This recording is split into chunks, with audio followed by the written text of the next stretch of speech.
Reviewing PRs can be equally as time-consuming as coding and equally as important. As most PRs are reviewed in GitHub, that's where you can use Fine. If you've been asked to review a PR, particularly if it's long or on a part of the software you're not familiar with, understanding what the code is meant to do can be the barrier to getting started.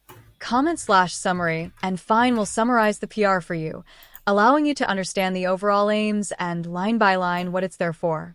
If you notice a change to make, there's no need to pull the code to your machine or wait for the original developer to make the change for you. Just comment/revise followed by the change. Fine will make the change and reply to your comment, letting you know that it's done. Fine can also review entire PRs, making suggestions for improvements. Comment/review. We recommend using this step in addition to your own manual review.